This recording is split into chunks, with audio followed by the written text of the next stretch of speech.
تجھے سلام، میرے حسین تجھے سلام۔ السلام علیکم ورحمۃ اللہ وبرکاتہ۔ نحمدہ ونصلی ونسلم علی رسولہ الکریم وعلی آلہ واصحابہ اجمعین، اما بعد، فاعوذ باللہ من الشیطان الرجیم، بسم اللہ الرحمن الرحیم۔ انما یوفی الصابرون اجرہم بغیر حساب، صدق اللہ مولانا العظیم۔ درود شریف پڑھیں، اللہم صلی علی سیدنا مولانا محمد معدن الجود والکرم وآلہ وصحبہ وبارک وسلم۔ محترم سامعین، ابھی پچھلے کئی دنوں سے کربلا کے بعد کے حالات اور واقعات بیان ہو رہے ہیں، جس میں اہل بیت کا یہ لوٹا ہوا قافلہ دمشق پہنچا اور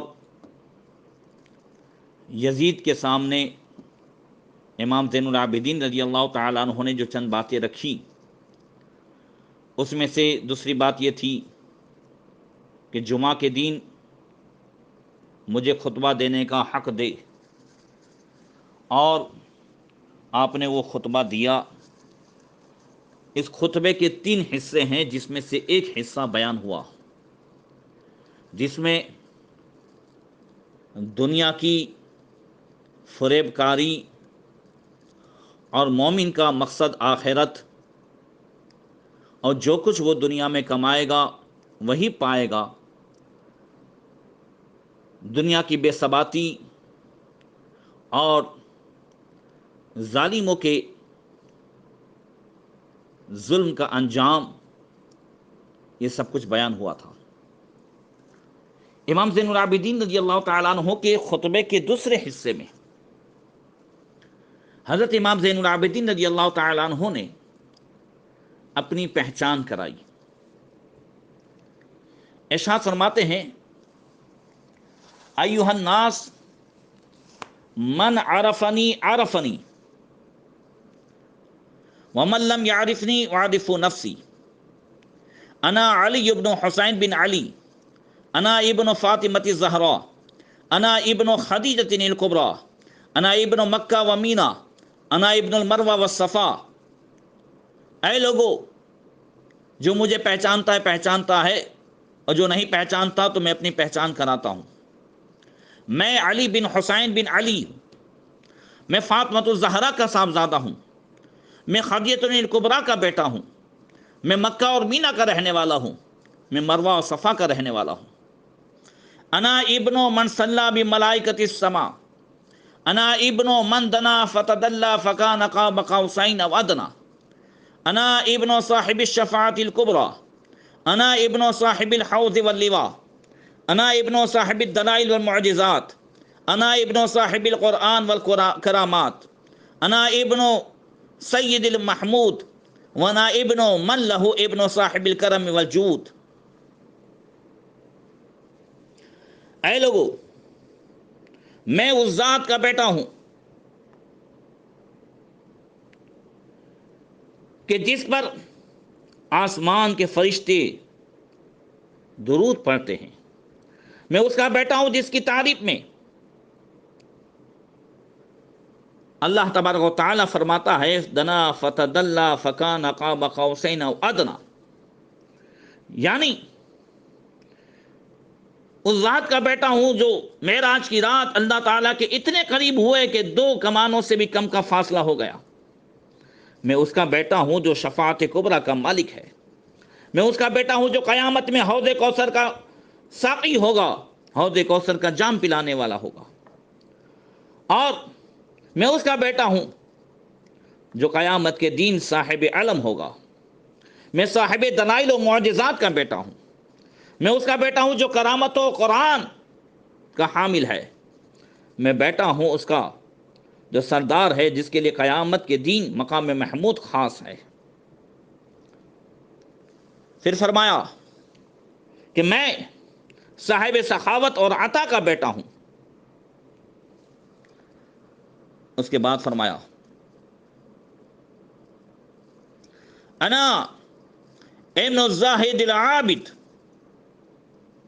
انا ابن العافی بالعہود، انا ابن رسول الملک المعبود، انا ابن سید البررہ، انا ابن المنزلۃ علیہ سورۃ البقرہ المنزلۃ علیہ سورۃ البقرہ، انا ابن من تفتح الابواب الجنان، انا ابن المخصوص بالرضوان، انا ابن المقتل ظلمہ، انا ابن مجزوز الراس من القفا، انا ابن العطشان حتی قاتلہ، انا ابن طریح کربلا، انا ابن مسلوب العمامہ والرضا، انا ابن من بکت علیہ ملائکۃ السماء۔ حضرت امام زین العابدین فرماتے ہیں کہ میں عابد و زاہد کا بیٹا ہوں، میں وعدے کے پورا کرنے والے کا بیٹا ہوں، میں خدا مالک معبود کے رسول کا بیٹا ہوں، میں سید ابرار کا بیٹا ہوں، میں اس کا بیٹا ہوں جس پر سورہ بقرہ نازل کی، میں اس کا بیٹا ہوں جس کے لیے جنتوں کے دروازے کھولے جائیں گے، میں ان کا بیٹا ہوں جن کے لیے جنت رضوان جو ہے خاص ہے، میں ان کا بیٹا ہوں۔ اب امام حسین کی طرف نسبت کرتے ہوئے فرماتے ہیں جو ظلم سے قتل کیے گئے، میں ان کا بیٹا ہوں جن کا سر ہتھیلیوں پر گھمایا گیا، میں ان کا بیٹا ہوں جس نے پیاسا جان دے دی، میں بانی کربلا کا بیٹا ہوں، میں اس کا بیٹا ہوں جس کا امامہ اور چادر بھی جو ہے ان کی شہادت کے بعد نکال دیے گئے، میں ان کا بیٹا ہوں جن کی شہادت پر آسمان کے فرشتے بھی روئے۔ اللہ اکبر۔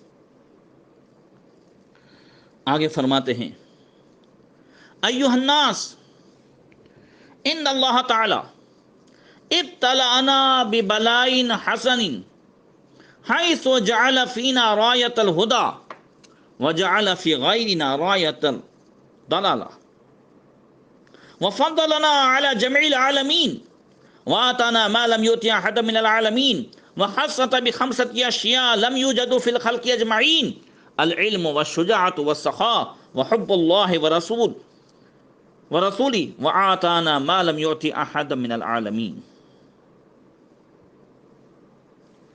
فرمایا اے لوگو، ہمیں اللہ تعالیٰ نے آزمایا اور اچھی طرح سے ہماری آزمائش کی، امتحان لیا۔ یاد رکھیں کربلا کا پورا واقعہ و بعد کربلا یہ اہل بیت کا امتحان ہے، اور اس امتحان میں اہل بیت اول نمبر پہ پاس ہوئے۔ میں اکثر اس پر بول چکا ہوں، 5 پیپروں سے امتحان میں امام حسین بھی کامیاب ہوئے، اور بعد میں آزمائشوں کی گھڑی میں شہزادے امام حسین، امام زین العابدین، حضرت سیدہ زینب، یہ سب بھی کامیاب ہوئی۔ اندازہ لگائیں اہل بیت کے امتحان کا، اور میں اکثر کہتا ہوں کہ اس میں جو وہ کامیاب ہوئے صبر و صنعت سے، نماز اور صبر سے۔ اور صبر کسے کہتے ہیں؟ جو پاور اللہ نے دیا ہو اسے کنٹرول کرنا، اللہ کی رضا پہ راضی رہنا، اللہ جس حال میں رکھے۔ ذرا امام زین العابدین رضی اللہ تعالیٰ عنہ کی بات چلی ہے تو ان کے امتحان کی ایک مثال دیکھیں۔ عبد الملک بن مروان، آپ آگے سنیں گے ان سب نے کس طریقے سے حکومت اور خلافت پہ قبضہ کیا۔ بنو امیہ کا یہ خلیفہ مروان نے بھی امام زین العابدین کو خوب ستایا، عبد الملک بن مروان اس نے بھی خوب ستایا۔ بعد میں ولید بن عبد الملک اس نے امام زین العابدین کو جو ہے زہر دلایا۔ یہ بنو امیہ کے لوگ یہ اہل بیت کو ستاتے ہی رہے اور اسی میں اپنی کامیابی سمجھتے رہے، معاذ اللہ رب العالمین۔ مگر اہل بیت اللہ کی رضا پہ وہ راضی رہے کہ امام زین العابدین رضی اللہ تعالیٰ عنہ کو ایک مرتبہ عبد الملک بن مروان نے ہتھکڑیاں پہنائی اور مدینے سے دمشق پھر بلوایا اور قید میں ڈالا۔ حضرت امام زہری رضی اللہ تعالیٰ عنہ کی نظر پڑی تو امام زہری رونے لگے۔ حضرت امام زین العابدین پوچھتے ہیں زہری روتے کیوں؟ کہ حضور علم، حلم، بردباری، عطا، بخشش، زہد و قناعت، جذبہ عبادت، یہ سب کچھ ہمیں آپ کے در سے ملا ہے، اور آپ کے ہاتھوں میں بیٹھ ہتھکڑیاں۔ حضرت امام زین العابدین مسکرائے، فرمایا زہری یہ ہماری مجبوری نہیں ہے، یہ ہمارا امتحان ہے، ورنہ دیکھیے ہتھکڑی کچھ بھی نہیں ہے، ایسے کر کے آپ نے دونوں ہاتھ کو اس طریقے سے جھٹکا دیا، ہتھکڑی جو لوہے کی تھی وہ ٹوٹ کے نیچے گری۔ آپ نے بتا دیا کہ ہم مجبور نہیں ہیں، اللہ نے اختیارات دیے ہیں، اور پھر اللہ کی رضا پہ راضی رہنا یہی امتحان میں سب سے بڑی کامیابی ہے۔ جو کربلا کے میدان میں امام حسین بھی کامیاب ہوئے، اور بعد کربلا قدم قدم پر اہل بیت کا یہ قافلہ آزمایا گیا، اور ہر آزمائش پر اللہ تعالیٰ نے انہیں کامیابی عطا فرمائی۔ تو امام زین العابدین فرماتے ہیں ان اللہ تعالیٰ ابتلانا ببلائن حسن، اللہ تعالیٰ نے اچھی آزمائش کی اور ہمیں علم ہدایت عطا فرمایا، ہدایت کا جھنڈا ہمیں عطا فرمایا، اور ہمارے مخالفوں کو گمراہیت کا جھنڈا پکڑایا۔ یہ بھی اہل حق کی وہ زبان حق ہے جو ظالم کے سامنے بھی حق بیان کرنے سے نہیں رکتی۔ امام زین العابدین کے خطبے کا ایک ایک جملہ بھی بتا رہا ہے کہ دلوں پر حکومت کس کی ہے۔ وہ ظالم، وہ جابر، وہ یزید سامنے ہے، اور آپ فرما رہے ہیں کہ اللہ تعالیٰ نے ہدایت کا جھنڈا ہمیں عطا فرمایا ہے، اور ہمارے دشمنوں اور مخالفوں کو گمراہیت کا جھنڈا دیا ہے، اور ہمیں تمام عالم پر اس وقت فضیلت عطا فرمائی، اور ہمیں وہ کچھ دیا جو اس وقت دنیا والوں میں سے کسی کو نہیں دیا۔ اور ہمیں امام زین العابدین فرماتے 5 چیزیں اللہ تعالیٰ نے خاص عطا فرمائی۔ وَخَصَّنَا بِخَمْسَةِ أَشْيَاءَ لَمْ يُوجَدُوا فِي الْخَلْقِ أَجْمَعِينَ، جو اس پورے جہان میں، مخلوق میں اتنی کثرت سے وہ چیزیں کسی کے پاس نہیں پائی جاتی جو اللہ نے ہمیں عطا فرمائی۔ وہ کیا ہے؟ العلم، علم اللہ تعالیٰ نے اہل بیت ہی کو عطا فرمایا۔